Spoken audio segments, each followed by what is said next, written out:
ಇವತ್ತು ನಮ್ಮ ಕಾಲೇಜ್ ಸ್ಟೂಡೆಂಟಿಗೆಲ್ಲ ಫ್ರೀಯಾಗಿ ಕೊಟ್ಟರು ಟೀ. ಇವತ್ತಿನ ವ್ಲಾಗ್ ಏನಂದ್ರೆ, ಇವತ್ತು ನಾವು ಕ್ಲಾಸಲ್ಲಿ ನೆಮ್ಮದಿಯಾಗಿ ಕೂತಿದ್ದಾಗ ನಮ್ಮ ಪ್ರಿನ್ಸಿಪಲ್ ಬಂದು ಯಾವ್ದೋ ಫಂಕ್ಷನ್ ಇದೆ ನಡೀರಿ ಅಂತ ಹೇಳಿ ಕಳ್ಸಿದ್ರು. ಮತ್ತೆ ಫಂಕ್ಷನ್ ಏನಪ್ಪಾ ಅಂದ್ರೆ ಸೈಬರ್ ಕ್ರೈಮ್ ಅವೇರ್ನೆಸ್ ಅಂತ.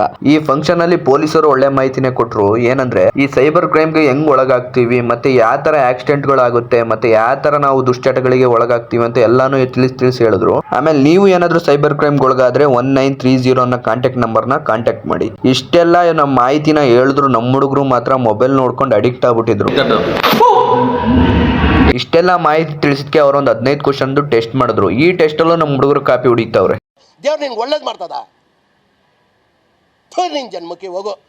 ಆಮೇಲೆ ಟೀ ಬಿಸ್ಕೆಟ್ ಕೊಟ್ರು. ಅದನ್ನು ಕುಡ್ಕೊಂಡು ಇದ್ದಾಗ ಶಿವಮೊಗ್ಗದಿಂದ ದೊಡ್ಡ ದೊಡ್ಡ ಆಫೀಸರ್ಸ್ ಎಲ್ಲ ಬಂದು ಫಂಕ್ಷನ್ ನ ಸ್ಟಾರ್ಟ್ ಮಾಡಿದ್ರು. ಸೈಬರ್ ಕ್ರೈಮ್ ಬಗ್ಗೆ ಒಂದು ಕಾಂಪ್ಲೇಂಟ್ ಕೊಟ್ರು. ಅದ್ರಲ್ಲಿ ನಮ್ಮ ಹುಡುಗರೆಲ್ಲ ರಾಕೆಟ್ ಮತ್ತೆ ಏನೇನೋ ಆರ್ಟಿಸ್ಟ್ ಕೆಲಸಗಳೆಲ್ಲ ಮಾಡ್ತಿದ್ರು. ಆಮೇಲೆ ಬರ್ಸಿರೋ ಟೆಸ್ಟ್ ಅಲ್ಲಿ ಯಾರ್ಯಾರಿಗೆ ಜಾಸ್ತಿ ಮಾರ್ಕ್ಸ್ ಬಂದಿದೆ ಅವರಿಗೆಲ್ಲ ಕರೆದೊಂದು ಸರ್ಟಿಫಿಕೇಟ್ ಕೊಟ್ಟು ಒಂದು ಬುಕ್ಸ್ ನ ಕೊಟ್ರು. ಆಮೇಲೆ ಅಂತೂ ಫಂಕ್ಷನ್ ನ ಮುಗಿಸ್ಕೊಂಡು ಸೀದಾ ಹೊರಟ್ವಿ ಸೋಂಪುರದ ಸೋಮನಾಥೇಶ್ವರ ಜಾತ್ರೆಗೆ. ಈ ಜಾತ್ರೆಲಂತೂ ನಾವು ಹೆವಿ ಮಜಾ ಮಾಡಿದ್ವಿ ಮತ್ತೆ ದೇವ್ರ ದರ್ಶನ ಮಾಡಿದ್ವಿ. ಈ ವಿಡಿಯೋ ನಿಮಗೆ ಬೇಕಂದ್ರೆ ನನ್ನ ಪ್ರೊಫೈಲ್ ಬಯೋದಲ್ಲಿ ಯೂಟ್ಯೂಬ್ ಲಿಂಕ್ ಇದೆ, ಅದನ್ನ ಕ್ಲಿಕ್ ಮಾಡಿ ನೋಡಿ. ಮತ್ತೆ ಈ ವಿಡಿಯೋ ಏನಾದ್ರು ಇಷ್ಟ ಆದ್ರೆ ಲೈಕ್, ಶೇರ್, ಕಮೆಂಟ್ ಮಾಡಿ, ತಪ್ಪದೆ ಫಾಲೋ ಮಾಡಿ. Thank you for watching.